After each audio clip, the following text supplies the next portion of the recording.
Today on the LA Food Podcast. It may be Oscar weekend in Los Angeles, but we've got our eyes on two restaurants that are unlikely to win awards anytime soon. First up, what is going on at the original Pantry Cafe in downtown LA? Reports of a labor dispute threatening to close down the storied institution have been swirling all week. We try to make sense of the noise and ask ourselves, is there any hope for the house that Richard Riordan built? Secondly, Silver Lake lesbian bar The Ruby Fruit just added controversy to its menu. The bar has been fighting for survival since the wildfires took a massive hit to their bottom line, and while they've generally received an outpouring of support, an investigative piece from Eater suggests that not everybody is so enthused with how the bar has handled its business. Finally, what do Raw Milk, Women's History Month, and Gordon Ramsey all have in common? Well, they all make an appearance in this week's epic round of Chef's Kiss Big Miss. As always, please consider leaving us a rating or review wherever you listen to podcasts. I'm your host, Lucas Servodio, and without further ado, let's chow down.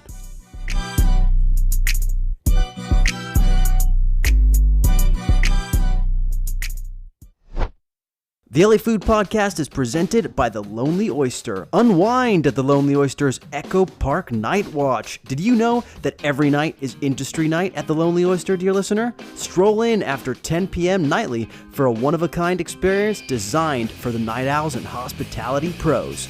Indulge in $12 handshake cocktails, expertly crafted liquid chef concoctions, delicious late-night hot bites, and Chef's Choice dozen oysters. More than just a place to unwind, The Lonely Oyster warmly welcomes industry professionals, providing a space where like-minded individuals can connect, relax, and enjoy the camaraderie that comes with the late-night scene. Whether you're looking to kick back after a long shift or simply enjoy the vibrant atmosphere, late night at The Lonely Oyster is the perfect rendezvous for those who appreciate good company and great food and drinks. Don't miss this nightly affair and let the good times roll at The Lonely Oyster.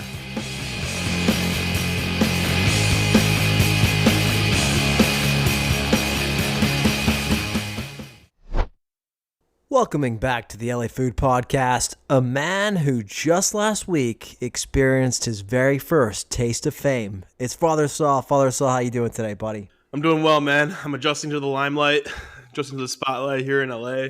Had a very friendly fan come say hi while I was out working. Appreciate that. Always feel free to come say hi. So it's cool to know folks are out there listening. Where were you? Should I say this stuff? I feel like I shouldn't say this. Yeah, just don't name the person, but I think it's fine to dox yourself. Is it? I was down working at, what's that? Actually, I don't even remember what it's called. That brewery on like La Brea, is it?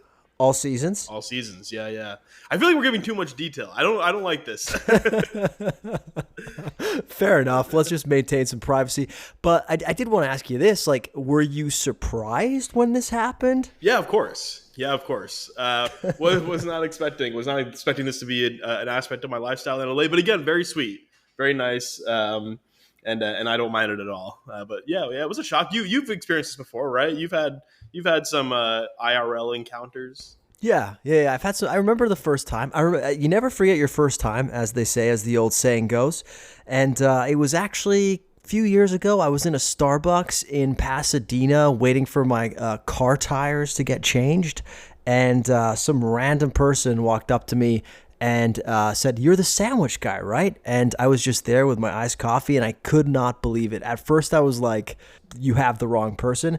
But then I remembered I was in the midst of eating 100 sandwiches in 365 days. Therefore, some might refer to me as the sandwich guy. Definitely a pleasant experience, but always a little bit jarring. Yeah, sure. It's always weird to know you're being perceived. I remember telling Emily, I was like, "Oh shit, do I have to look sharp out in these streets, man. I can't be misrepresenting the pod with some slouchy gear, which is normally what I got on." So, do you own any non-slouchy gear? It's a great question.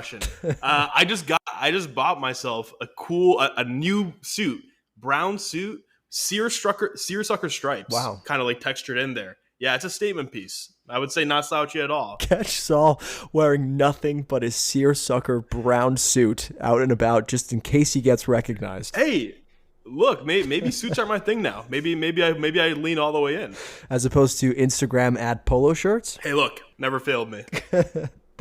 They've also never really worked for you either, but hey, that's neither here nor there. Oh, that fundamentally not true. Actually, crazy experience.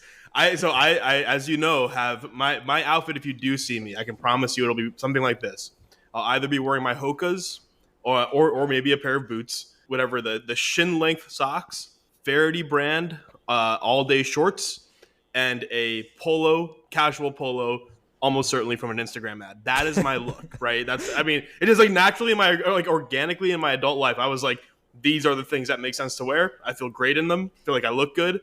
I go down to Florida last weekend, realize that my dad's entire closet is polo shirts. He wears shorts, he wears sneakers, and he wears shin high socks. And I was like, what? How did this happen? That, like, when we had like that morning excursion on a boat, and me and my dad are in the exact same fit, and I'm like, what? Like, what crazy subconscious thing happened to me that this is what I'm wearing without realizing? I was literally just jacking his style. No intention behind it, and yet here I am. It's in your DNA, bro. It's in your DNA. Yeah, if I were to dress like my dad, I would be extremely sharply dressed. So, but I think that's a good thing to reserve for like your later middle age. You start wearing the like suits and things like that when you're older, so you can really lean into like the Stanley Tucci vibes. That's my plan, at least. Yeah, it's like the collared shirts. I've seen your dad, right? Like, always a nice sharp collared shirt. It's on slacks, right? Like nice pants. We're not like not some chinos or jeans. We're wearing nice pants and stuff like that. I feel like I might be aging in reverse in regards like Benjamin buttoning. Our very first meeting, as you know, suit, tie, messenger bag. I was sharp that first day of work, fully decked out. Briefcase. What briefcase? It wasn't a briefcase. It was a messenger bag. I promise you that. I promise you, just like there's been a gradient over time of how you've seen my dress look, and like now we're in polos and shorts. Full retired dad is my look right now. We'll see if it bounces back. By the time you're like 60 years old, you'll be like lining up outside the streetwear shops on Fairfax waiting to cop some Supreme, is what you're saying? If I'm not in a full-on baby onesie, which would be ideal. Yeah. That is how we all end. Look, speaking of being out and about in these streets, it seems like you've done quite a bit of eating this week, Saul. I've been eating, man. Well, in part it's because I've had a bunch of travel recently.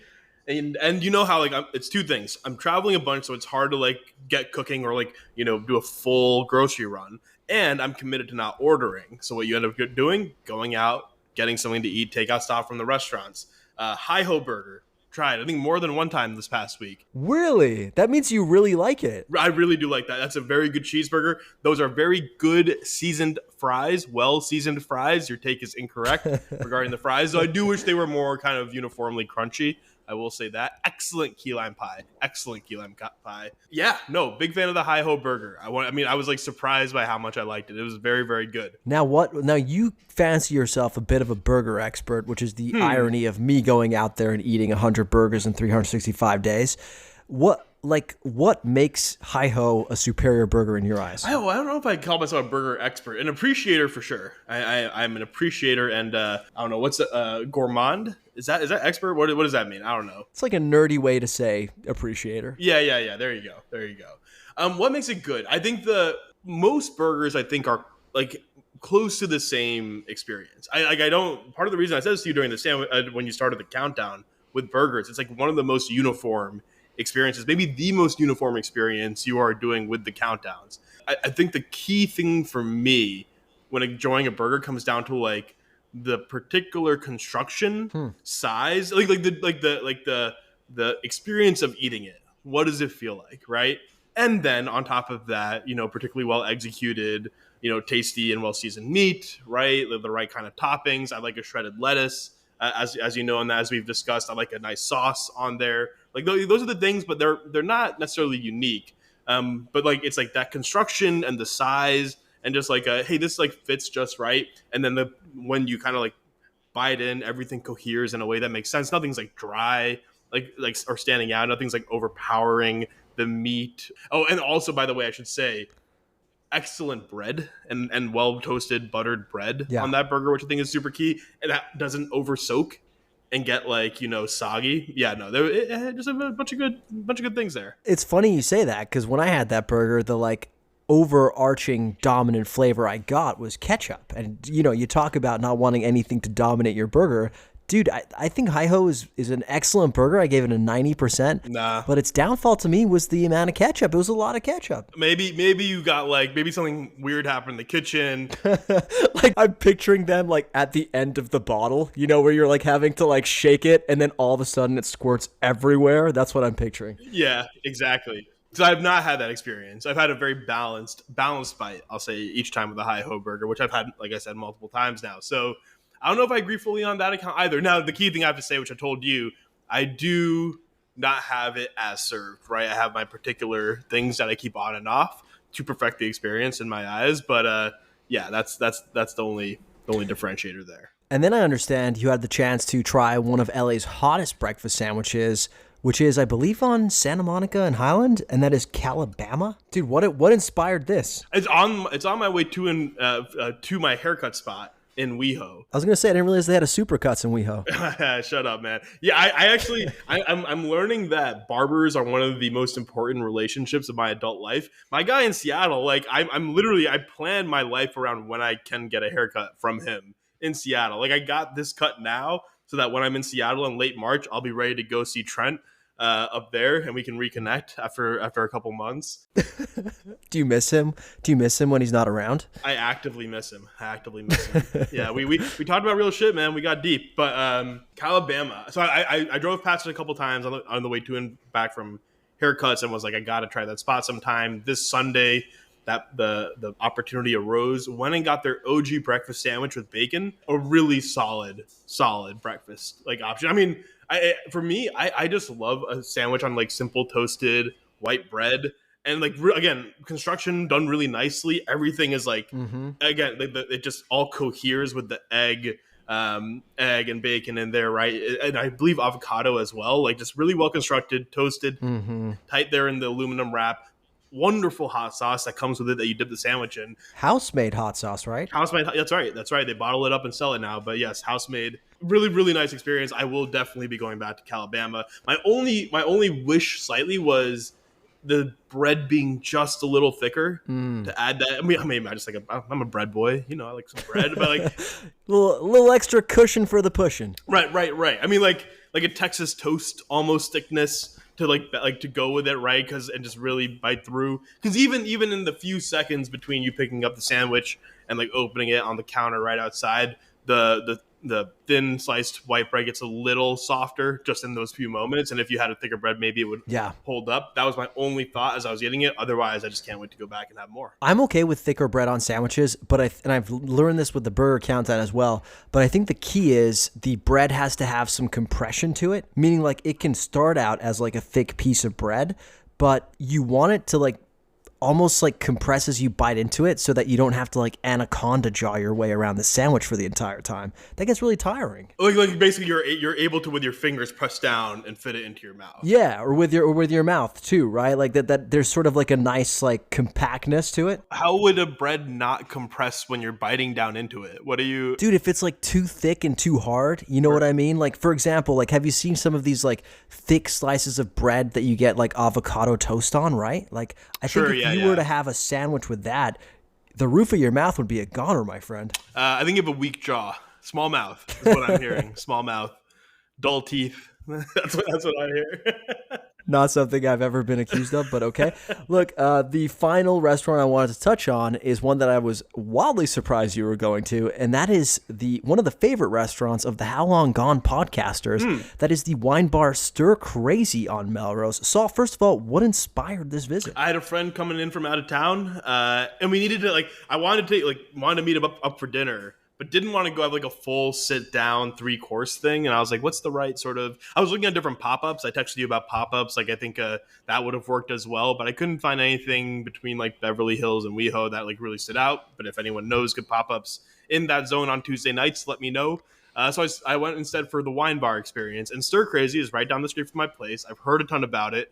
I think it's Mackenzie Hoffman, right, who owns that spot. I had recently read her piece on plugs, my favorite email every week from the Angel, Emily Wilson, and I was like, "Yo, let's go check it out." And it was a delight. What did you get? A couple small plates. We got their anchovies, bread and butter. Got some Iberico ham, and then rockfish crudo and the sausage and potato salad. Everything you just described seems like astonishingly simple, right? And every time I see like descriptions of the place and people taking pictures of it, it's always like strikes me at how like, minimalist the food is. And I have a hard time thinking, oh my God, this restaurant deserves all the hype. How do you square that circle? No, not really. Because again, I know it is a restaurant, but I was going in with like wine bar in mind and wine bar bites. I would have had the rockfish crudo. I also had a late lunch that day, so I wasn't super hungry. So we didn't go on like too big on like one of the big shareable plates, which they also do have, and I think are entree level dishes at any restaurant. We happened to just order some of the smaller shareables because we weren't, I think, super hungry. But within of those, like the rockfish crudo was a standout, man. Like brown butter and shaved parm, was it? I can't remember exactly. But it was like an excellent bite of food. The bread and butter, I mean, it sounds simple. Sometimes hard to get a good bread and butter right. It's true. Yeah, and that was a fucking great one. Sometimes people overcomplicate the bread and butter too. Like went to Key Spaco recently, and they have their like toast with butter and anchovy. And I read that and I was like, that's gonna be fantastic. Butter and anchovies, classic combination. It comes out and it is like a little quenelle, like ice cream style of butter on top. Like that much butter on top of the toast with an anchovy draped on top of it. And so when you bite down on it, you're literally like are biting into like a stick of butter basically for each piece of toast. It was daring. Was it pleasant? Not to me, I'll say. I can see how some people might enjoy that, but honestly, to me, it was a little much. Sure. I can imagine. You're not supposed to spread it? You're not supposed to like spread it out at all, you think? It was, I mean, but maybe, but then like you'd be like squishing the anchovy and I felt bad squishing the anchovy. So like it puts you in a tough position. Sure. Yeah. You could maybe, like this could be a place where presentation might have confused function, like form took over for function. Meanwhile, the waiters are watching you bite into the butter like, why the fuck are they doing that? The moment you said, could you spread it? That was the first time that thought crossed my mind. That was literally, I never ever considered that an option. Like interactive food, just give it to me as is, Like I'm not down for the interaction. Simple man, simple needs. Simple man. I follow instructions. Even today, I had 5 burgers today, and the last one I went to was Easy Street, which is one of like the influencers' favorite burgers. Like Keith Lee gave it a 10. How Kev Eats did his whole creamy daddy bit over it. Even Cardi B said it was a perfect burger. And they serve it to you open face, So it's like... And so you were eating just like the top piece of bread by itself, being like, I'm confused. Why? What am I supposed to do here? For a second there, I almost did, bro. I almost did until I realized, no, that wouldn't make for such a good bit. But no. I just give me the food as it's supposed to be consumed. That's my biggest thing. Okay, all right, fair enough. But yeah, Stir Crazy. I'm a fan. Neighborhood spot, might be back. Would go again. Okay. Thank you. You can take me there for our next date night. Well, look, Saul, there's a few things that I wanted to discuss today, a couple of stories, but really the hottest news story of the week concerns the original Pantry Cafe, and that is the 100-year-old downtown LA institution, which finds itself at the center of a heated labor dispute. The Pantry, I'm not sure if you're aware, Saul, was famously owned by former LA Mayor Richard Riordan. Does that name ring a bell? It does not. So he is famous because he was like the last Republican to be Los Angeles mayor in like the early aughts when some Los Angelinos still voted that way. He passed away in 2023, and upon his passing, the Riordan Trust took over the Pantry. The trust announced plans to actually sell the restaurant, which led the workers through their union to negotiate to keep their jobs and union protections intact, even under new potential ownership. However, instead of negotiating, the Riordan Trust is now threatening to close the diner on March 2nd for good. Longtime employees, some with decades of service, have been protesting, while the trust argues that the union's demands would make selling the property nearly impossible. So it's caused quite a stir. There have been a lot of pieces written about it, including some pretty good opinion pieces. So the situation is being painted as a big bad trust hanging employees out to dry. Do you think that about sums it up, or is there more nuance to the story? Well, I am not a labor lawyer, so I don't know the nuances beyond like what the trust is and isn't allowed to do. But I will say this: if you're the owner of a property of historic significance, as the Pantry is, and it's part of your trust, I do think that generally the way it works, if for private property or private ownership to be good stewards of things of public significance, right, or public value, that owner has the responsibility to make sure the intent, his intent or their intent for that place is made clear in their affairs, right? It makes total sense to me that a trust is not interested in running a restaurant that they'd like to sell. And it sounds like, I mean, if the employees negotiating to keep their jobs under new ownership would make it quote unquote impossible to sell, you can be sure that their intent in selling it was not to maintain,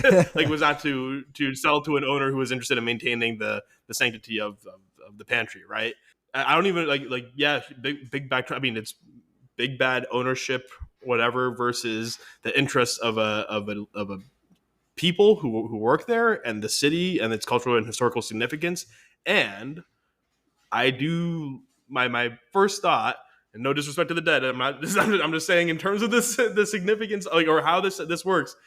The owner whose trust it was in had the responsibility to dictate how this should have been handled if he sees it as a place of cultural and historic significance.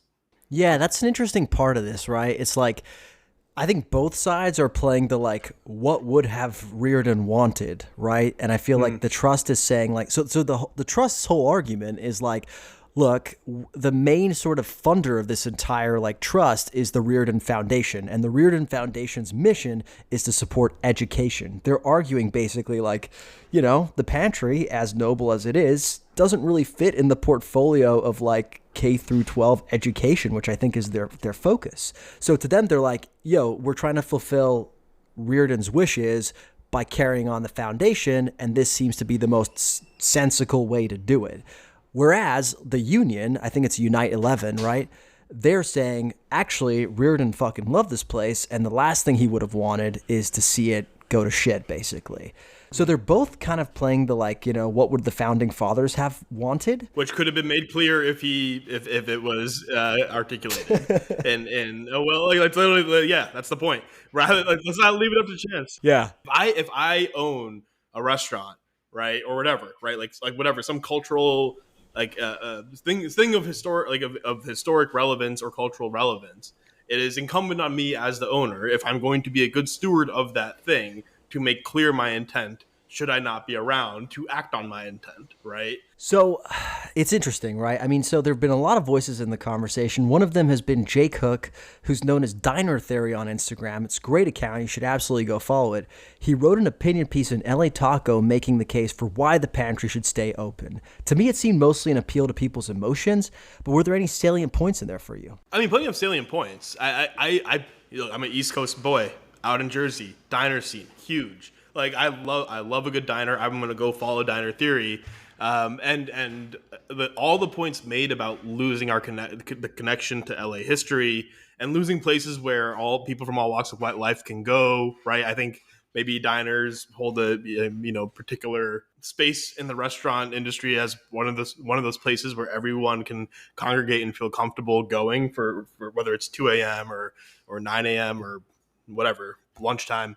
So the points are salient. The unfortunate thing is, unless the trust has, in fact, violated labor law in some way by retaliating against the negotiation proposed by Unite 11, which I do not know one way or the other. Unless that has happened, the unfortunate thing is they had a steward who is no longer here to steward.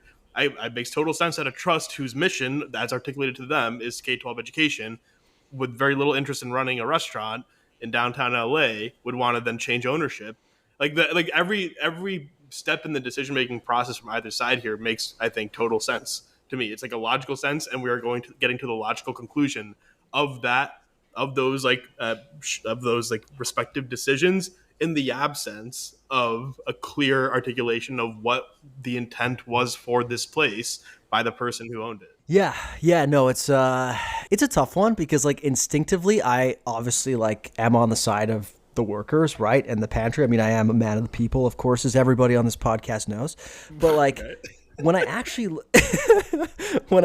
look at, the trust's argument, I don't find a lot of plot holes with it, when they're talking about selling the pantry, in order to carry out their mission.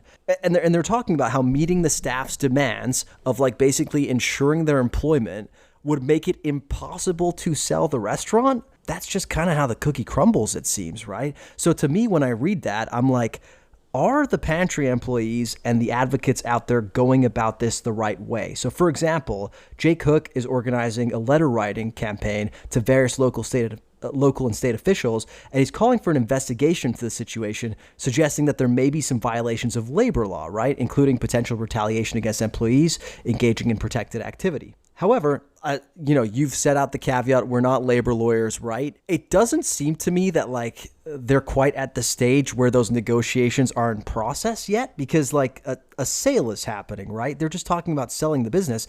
It seems like it should be in their purview to like want to cut bait, like just basically want to cut bait from this investment, and whoever takes it over, it's kind of on them. I kind of think it would be more beneficial if like Jake Hook, LA Taco, all these other people did almost more like a public campaign, like a public awareness campaign to like save the Pantry in order to try to like attract an angel investor from saving it. Because fundamentally, like that's what's gonna save this place, right? Like it's money. It's someone who like cares about this place and who wants to keep it going as is. I'm not sure the government's gonna come in and really do anything about it here. Yeah, I think that's probably right, because like I find it unlikely, again, not knowing the ins and outs of the law, that the trust acted improperly by saying, I mean, what did they say? They essentially said, "Oh, we want to sell the Pantry," and essentially with the brand of the Pantry. And then the owners, and then the workers were like, "Well, we want to negotiate for our jobs," and the trust was like, "You know what? That's too hard. We're just going to close the Pantry and sell what I assume the lot." Yeah. That's it. That's basically it. Yeah. It seems like they're well within the rights. There's not like they're union breaking. Yeah. They're just saying like, this is like, we don't run restaurants. We don't know how to negotiate with like the restaurant. Like I don't know what to do. Yeah. And so we're just gonna sell the land. And I think you're probably right that the best case scenario would be someone like an Irving Azoff, who now owns the Apple Pan, right? Yeah. To come in and say, hey, this is something of historical significance, a place that means something to me and my family that we love. We want to maintain it as is, and come in and buy it. I think probably that's and I'm willing to pay the price at whatever competitive level that the trust wants. That is probably the only way that this place gets saved. I completely agree. In fact, I have a proposed solution, actually. There are some celebrities out there by the names of Blake Lively and Justin Baldoni. Oh my God, dude. Both of whom need good press right now. Jesus Christ. What if one of the two were to be like, yo, you know what? I love the Pantry. I'm going to save it. Honestly, first one to save the Pantry, I think, wins the debate. No comment on that one. Can I ask you something? Like, I work downtown, and of course, I've not been in LA for a couple years before this, but I don't think I'd ever been before, or it didn't hold the significance of like an Apple Pan, to that matter, to me. Like I was more aware of the Apple Pan than I was in the Pantry, which is like technically in my work backyard, so to speak. Like, do you like as a like spend the majority of your life in LA, does it hold that place in the landscape for you? Yeah, I mean, absolutely it does. I mean, I've honestly only been like a handful of times, but I think that's how the Pantry is supposed to be utilized. You use it when you need it, right? They were talking about how like for a long time it was a 24/7 establishment. You would go like late nights after being out downtown or being at like, Staples Center for an event, right?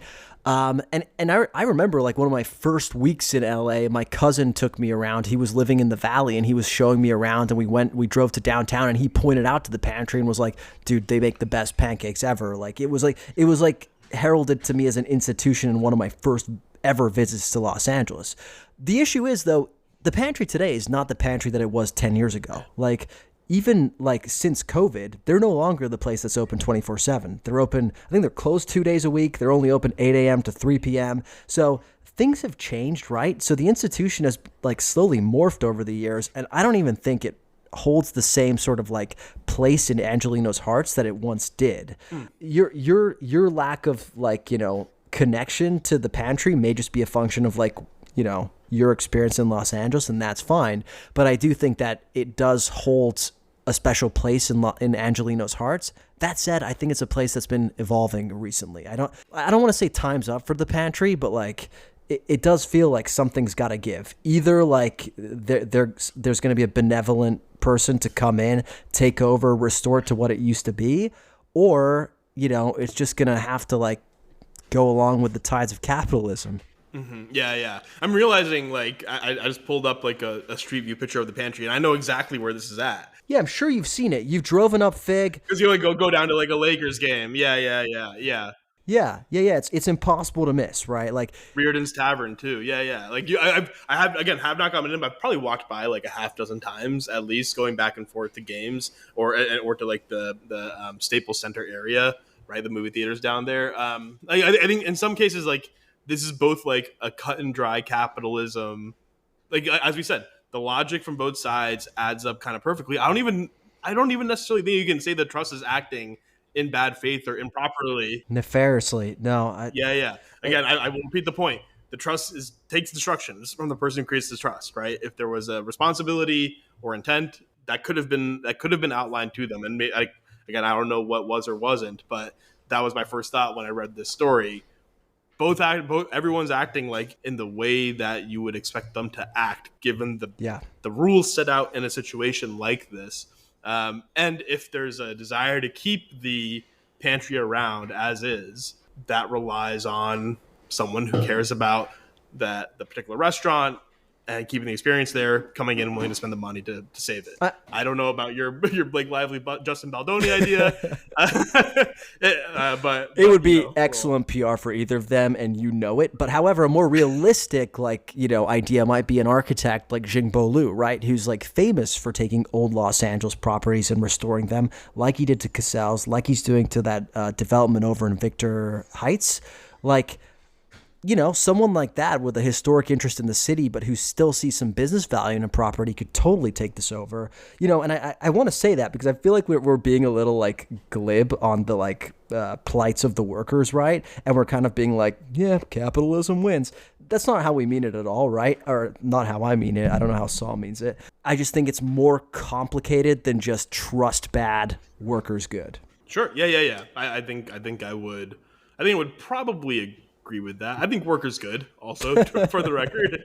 But I think really one of my takeaways from the piece as well was like the lingering effect of COVID. Yeah. That this was a place with like a particular way of working. And part of the reason they can't find staff to work overnight, right? I think it was said in the piece to like keep that 24/7 commitment going now that things are relatively back to normal in a post-COVID environment. So that's sad, right? Like that ongoing effect of the pandemic is very clear. It takes really good owners to keep a place like this running. I talked to Richard Pink last year, and, the guy is so hands-on with his business. Unfortunately, with Riordan's passing, like, he needed to have a successor in place for it to operate like it was before, And if that person wasn't there, this is what happens. It just reminds you that restaurants are so about the people that own them. And speaking of that, I'd like to smoothly transition into the second story of the day, and that is the situation over at the Ruby Fruit in Silver Lake. Saul, were you familiar with the Ruby Fruit before all of this news around them started to pop? I was not, though I know exactly where this is because I'm a former patron of Millie's Cafe down in Silver Lake. Yeah, so in case you missed it, dear listener, around the fires, Ruby Fruit announced that they describe themselves as a sapphically inclined wine bar, but other places just referred to them as like a lesbian-friendly wine bar. They announced around the wildfires that unfortunately, because of the economic toll that the wildfires was taking on them, they were going to have to close. And they were met with like an outpouring of support, an outpouring of like shock, because they had been relatively successful in the public eye. They had gotten a lot of notoriety from I think they were named to like Esquire's best restaurants or Eater's best new restaurants, one of those things, right, when they first opened. However, Mona Holmes and Rebecca Rowland over at Eater LA teamed up for a story on their closure that explored some of the more, should we say, interesting nuances behind the story of the closure.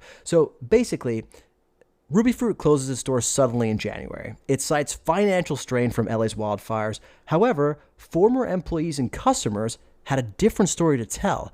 many on social media were mourning the loss and figuring how to save the ruby fruit, former employees and customers came forward with allegations of workplace mistreatment and an unwelcoming atmosphere for trans and BIPOC patrons. The owners, who have really hard names to pronounce, so I apologize if I'm butchering these, Emily Bialagas and Mara Herbkersman, deny these claims, insisting inclusivity was always the goal. However, after a GoFundMe was launched and then yanked, Instagram statements were posted, then deleted, questions around the ruby fruit remained plentiful to say the least.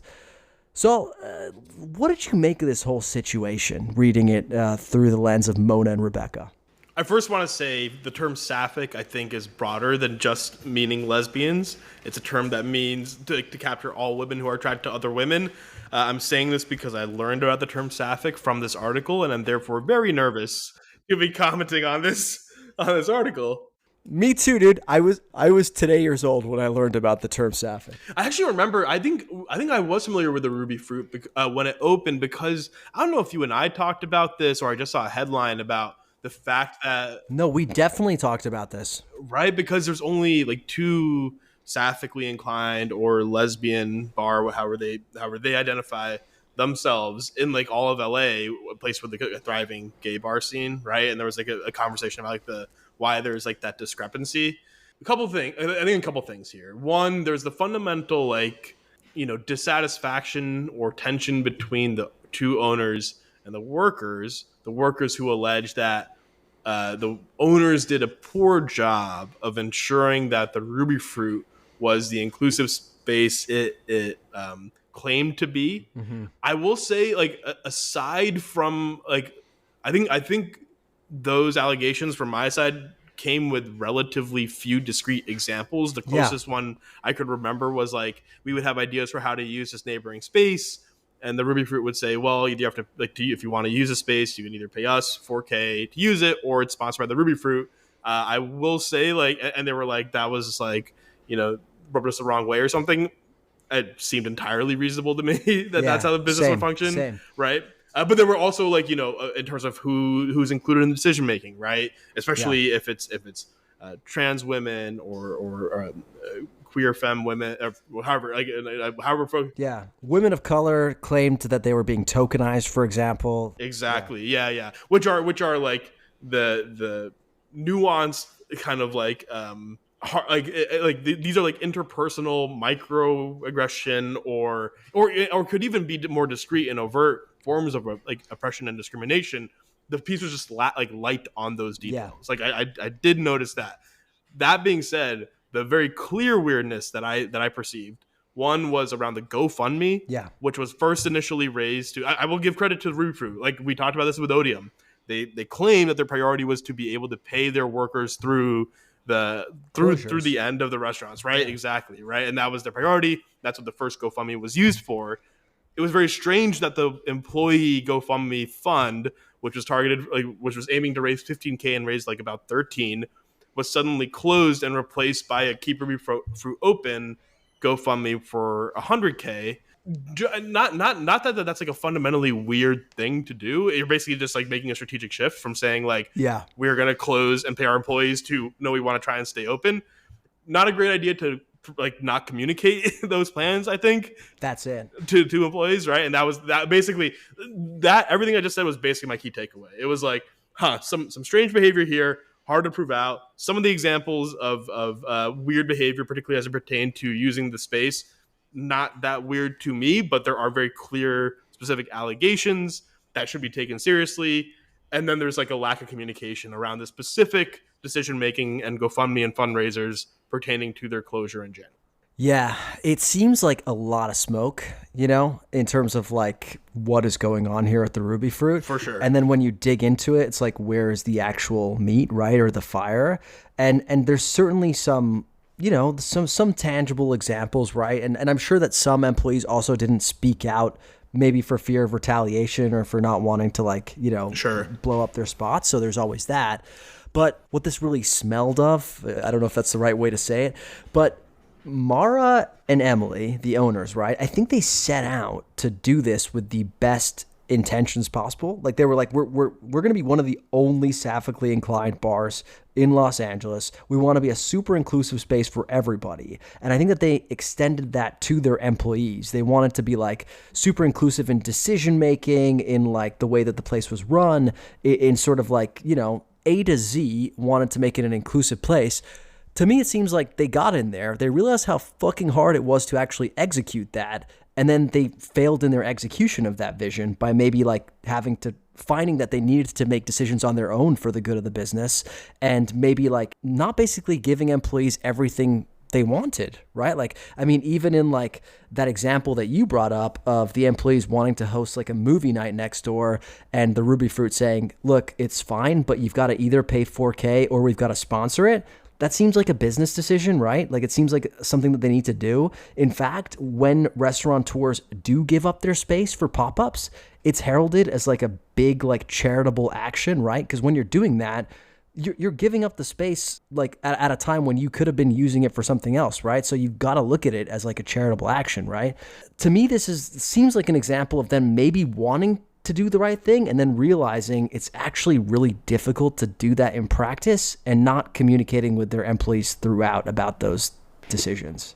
I think, sir. Yeah, I think to a large extent, I agree. Like failure in leadership. Yeah. I think it's fair to say, like, however things played out. And by the way, like you mentioned, like there's a lot of smoke here. Where's the fire? I would say when there is a lot of smoke, there usually is correct a fire somewhere. Yeah. Though I don't know if like we don't necessarily see it explicitly in this piece, but like I'm like you hear the allegations from multiple workers, right, with different experiences, and you're like, totally, all right, like something is definitely off here. Yeah. But it's hard to say exactly what. But to your point, dude, like I think you can have the best intentions and still create a toxic work environment. You know, like both things are possible. Yeah. I think that might be true, especially given the financial pressure that the place seemed to have been under from its very inception, right?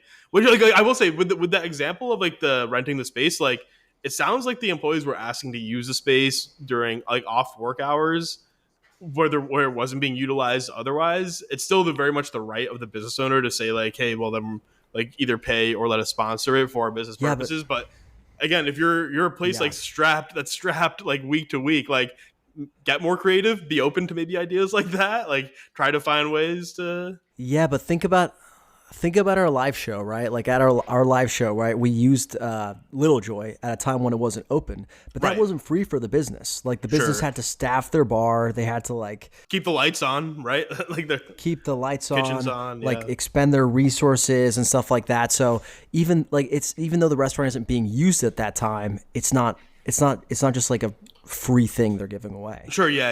I understand. Yeah. And I think one of the weirder things in it was they're like I think the two owners were very clear that like, this is a place that was like living week to week. Right. And like COVID killed it. The strikes really, I think made it suffer.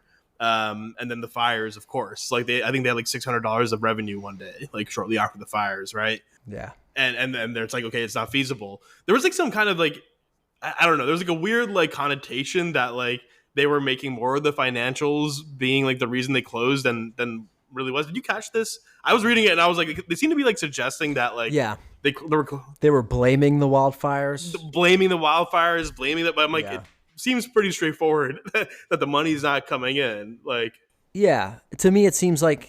I don't know. I feel like a lot of businesses have expressed how difficult it's been with the wildfires, and we've talked ad nauseum about like how fine the margins are, and like for certain businesses, 1 week can really make or break your entire month, right? Mm-hmm. In fact, I think it was one of the owners in the piece who said like the money made the decision for us in terms of having to close. Like, literally, we just didn't have enough money to continue paying our staff, and unlike Odium, they weren't going to continue operating and not pay their staff, right? So.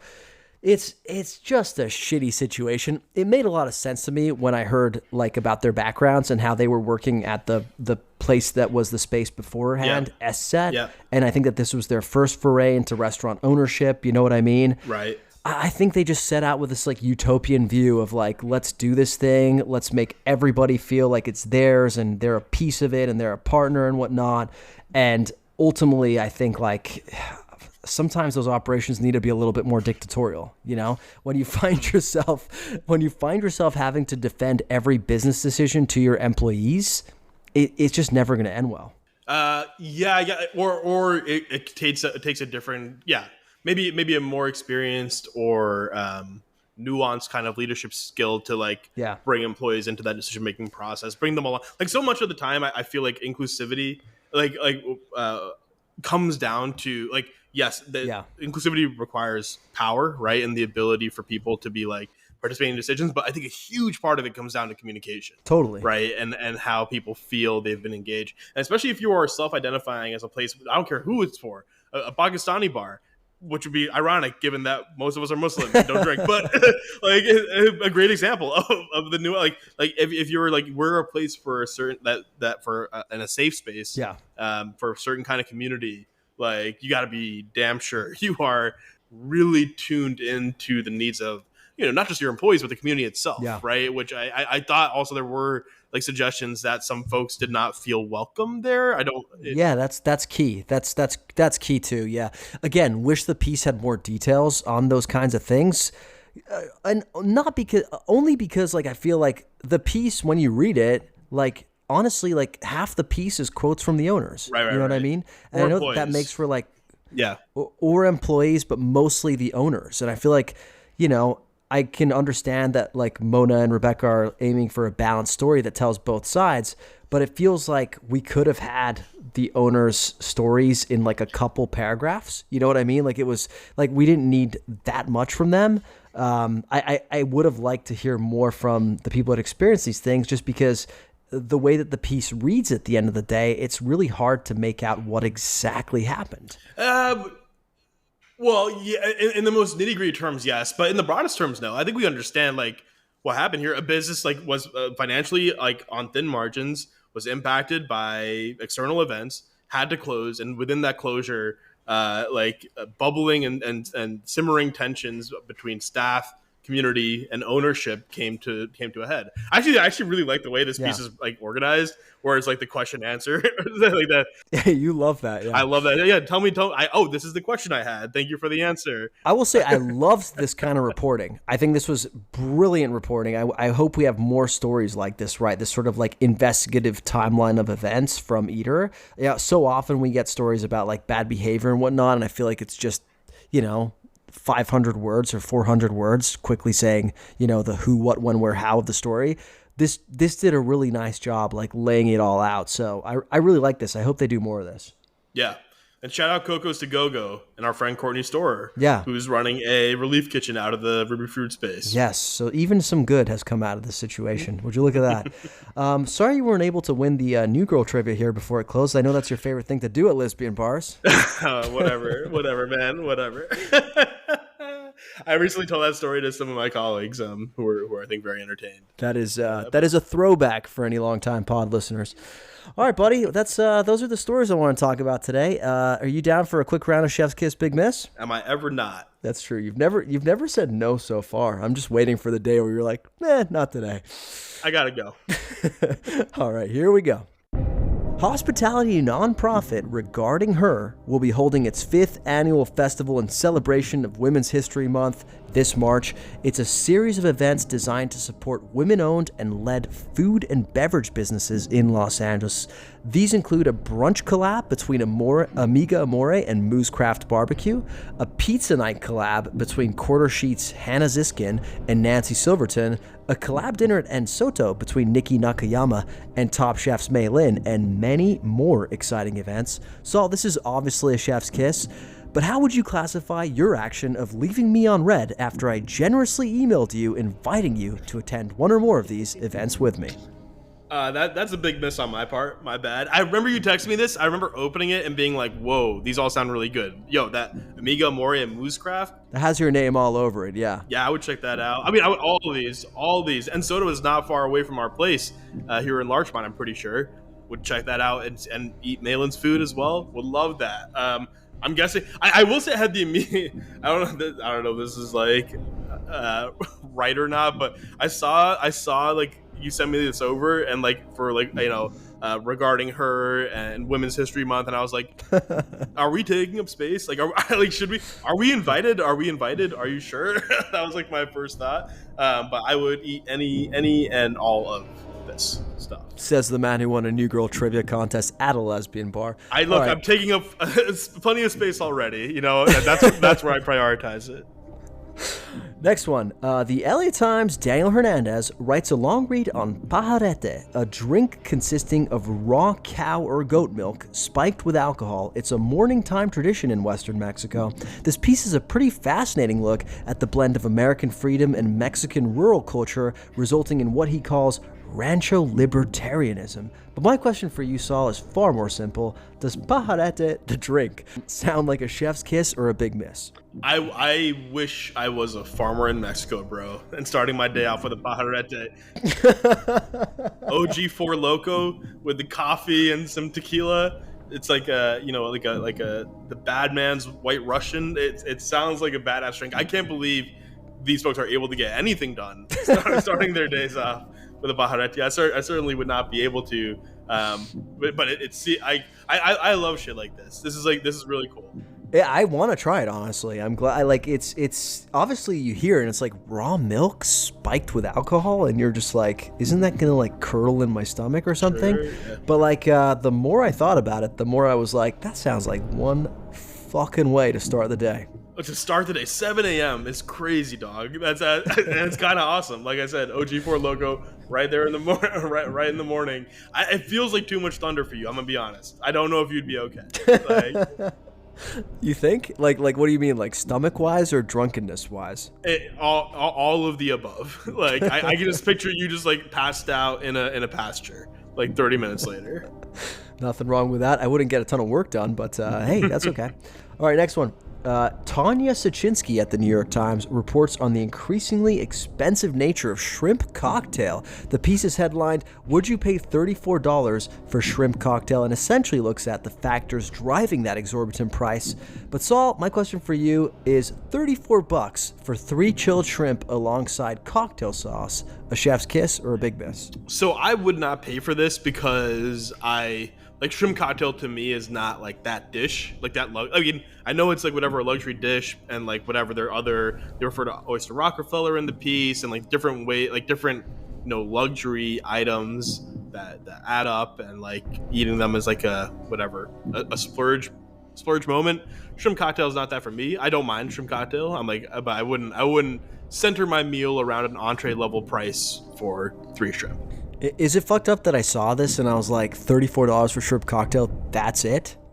No, that's not weird either. That's not weird. Like, I mean, especially like this is in New York. I think the piece they're talking about here, I wouldn't be. It doesn't shock me. It doesn't shock me. Dude, I'm not 100% sure you can get shrimp cocktail at like Found Oyster and Queen Street for like less than $34. You know, There like you I go. feel like that's like a fairly priced shrimp cock. Okay. There you go. Well, it depends. I mean, I think the key thing was like 3 shrimp. I don't know how much shrimp you're getting in the Found Oyster one versus others. I guess that's kind of a key consideration here. But yeah, no, I'll pass. I'll pass on this one. All right, big miss for Saul. Last one for you today. Martha Stewart and Jose Andres are teaming up for a bold new cooking competition show. Their new NBC series, Yes Chef, promises to blend the intensity of a cooking competition with the drama of personal transformation. Yes Chef will feature 12 talented chefs competing not just in the kitchen, but in personal growth as well. Apparently, they have selected chefs who have undeniable skill, but whose egos, intensity, stubbornness, or impatience have held them back. Stewart and Andres are expected to serve up some sharp critiques as contestants navigate challenges, testing their culinary abilities, teamwork, and behavior. Saul, does Yes Chef sound like a chef's kiss or a big miss? So I could have spent the whole episode talking about this, I think. I truly don't know the answer to this. I will be watching. I don't think this is gonna work. No. I don't think, I mean, like that old kind of archetype of like the out of control like rock high star ego chef. Rock star chef, right? It's probably just Top Chef to me. Like, it seems like that's almost a passé identity. I'm sure it exists. I know it does, right? Like, and it just isn't maybe represented in the same way on TV, and therefore maybe Yes Chef is like pulling it back up in a way that will entice people. But like personal growth as television fodder, I just don't. I guess I don't know. I don't know if that like is really gonna catch eyeballs. And also, what's like personal growth because Martha Stewart like went to prison and then what's the personal growth tie-in with these hosts? Yeah. Like, why is Martha there? Kind of. I think they're kind of viewed as like gurus, right? Like Martha sees some shit, like right. She's been to the Slammer. Yeah. And back, and if you've seen like the Martha doc, like she's seen some shit. And there's Jose Andres, right, who's seen shit in a different way, like feeding refugees, right? Like I'm not he hasn't really like I feel like that's a virtue on his part, but he's definitely like got some life experience on him. What I'm like curious about is when they did the casting call for this show and some chef read it and be like, oh yeah, I'm a dick. I'm a huge dick.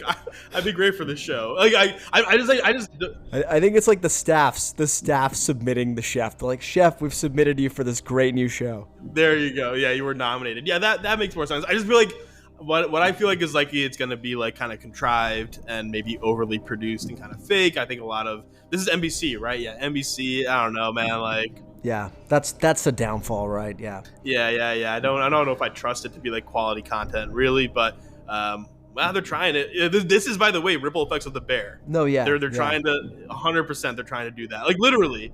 Well, the name too, Yes Chef, right? Yeah, Yes Chef. The whole like the egoistic, whatever, impatient chef as the archetype. Yeah. They're literally trying to write on it, and I'm guessing the show was obviously like in development before and maybe like before Bear season 3. No way, dude. I don't think so. You don't think so? Oh, maybe before Bear season 3. Probably on the heels of Bear season 2, which was like the most successful. Was when it came out, right? Yeah, exactly. And then Bear season 3 dropped, and I feel like that might hinder some of the momentum behind the success of the show. Like, I don't know. I know that was a year ago, basically, when Bear season 3 came out, but I guess.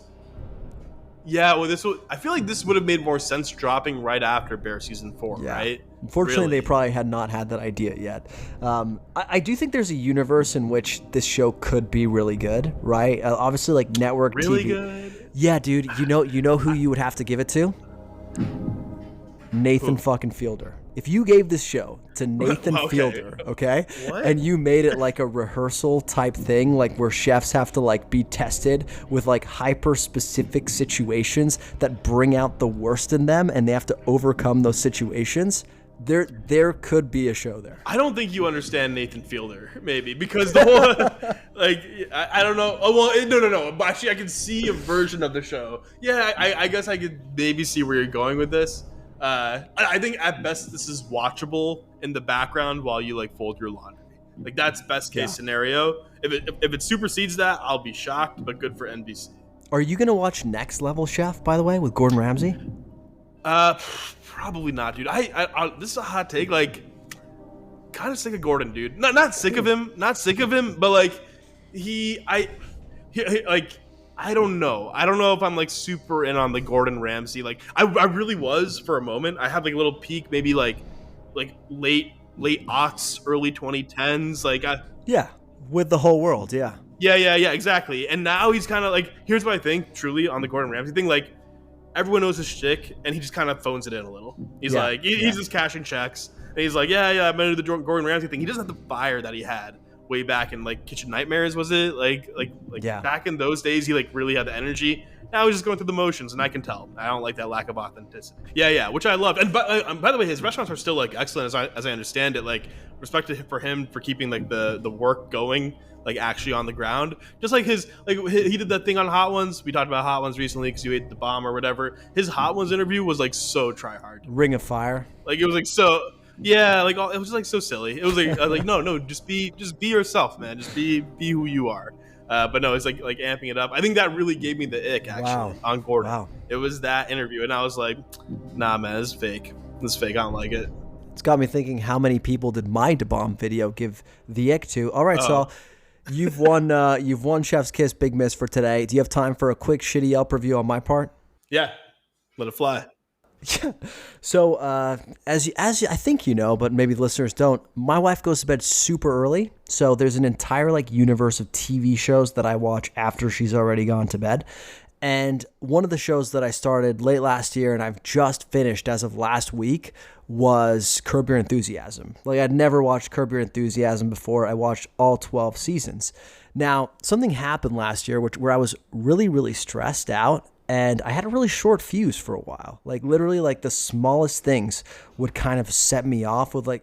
I didn't know this. Wow. Yeah, I had like a little bit of a not like a bad temper, like a, call your. Oh, your wife did allude to this actually. I didn't know you were stressed out or what you were stressed out about. Tell me off camera. I'm curious, but your wife did tell me some stories where I was like, that doesn't sound like Luca, but in a very entertaining way. Yeah, the smallest things would set me off, right? Like, for example, we were at our favorite deli in the desert, the Real Italian Deli, and I was ordering a sandwich. She didn't want anything, right? Oh, classic. But she's like, can I have a bite of your sandwich? I hate it, dude. This is what we talked about. Yeah. Dude, I blew up, dude. It was the most, like, it was not commensurate at all to the offense, right? I was like, Noah, like, literally, like, so loud in the middle of the store. But you also said it with like that bratty tone. Bratty, yeah, it was bratty. It was like a bratty kid, right? Being like, no, you cannot have a bite of my roast beef sandwich. And, I apologized for that. We got over it. But she asked me to, like, reflect on, like, why I was being such a dick, right? Part of it was that I was stressed. But the other excuse I brought out is, as you know, I am super impressionable. Yes, you are. Yeah. And I am fully, I truly still believe to this day that Curb Your Enthusiasm made me a worse person for about 3 months. Like, literally watching Larry David's antics. I can really, really believe this. I fully believe it. Yeah. Thank you. I feel so seen. But this is still bad on my part, to the fact where I can watch a TV show for 3 months and just pick up an entire, like, curmudgeonly personality, right? And now that it's over, I have high hopes for what comes next. I'm watching Entourage next. I hear that they're all great guys. Oh, my God. We might have to take a little break, dude. A little break from hanging out. God, like, Godspeed to your wife for this next period. Dude, that show sucked. Oh, my God. I can't believe you're watching that. Well, so what stars do I get for taking on Larry David's personality? I'll give this a 1.5. It's entertaining to me personally, so you get a boost for that. It is an excuse. While I do believe it's an excuse, right? It is an excuse, and you were being a brat, not sharing your food. That it's funny how our different approaches to not sharing food. I literally did this last night to Emily, who wanted, what did she want? A bite of cookie or something recently. Dastardly. It's such a small thing, a cookie, too. Giving up a bite is like, yeah. It's exactly right. Yeah. I mean, like half the fucking thing. And literally been over it so many times now. Or no. It was Hi-Ho cheeseburger, dude. We're such fans. Emily tried the fries the last time I got it. When I got it again, she was like, and this is my number one thing. When she asks before I've had a bite of it, before I've had it myself, now I just turn and look at her quietly, just silently. And she'll be like, my bad. Just give me a second. And yeah, I still feel like that's your toxic behavior. You know what I mean? Like, I don't know, man. I'm not like throwing a tantrum like you, like some 12-year-old. Fair. We have to be careful with your media diet. I do think that's true. And I mean, Entourage is a nightmare. That's bad. It's true. Like, are there any fucking, like, Mother Teresa documentaries out there that I can binge? There have to be. Yeah. I'm borderline impressed you don't have Tourette's yet. But anyway. Shout out Bailing Out Loud, my favorite show, dude. Great show. All right, bro. This was great. This was fantastic. I think we might not be speaking to each other next week because I'm going to be in New York at Live Moss Live, the Taco Bell event. Wow. Big moves, dude. Big moves. Live Moss for me out there, okay? Do you want me to bring anything back, like a chalupa or something? Crunchwrap Supreme, if it'll hold up. Yeah, you can bring that over. Really, actually, don't eat those, like soft tacos, chicken quesadilla. Let me know. Like, I want to debrief though. Next time we chat, I want to debrief of what you saw. We will. No. Next time we chat, we're going to do a full debrief on Live Moss Live. I'm going with my buddy Forking Around. It's going to be a great time. Saul, this was fantastic. Hey, safe travels to wherever you're headed, and hope you don't miss your flight. Never do. That's all right, man. This is why I say good job by you, because it's a good way to sign off. See you later. See you later, like a normal person. Just like it's not that hard. I'll see you later, man. Live Moss. Live Moss. Right. That's our new sign off. See you later. Good job by you. Live Moss. Take care.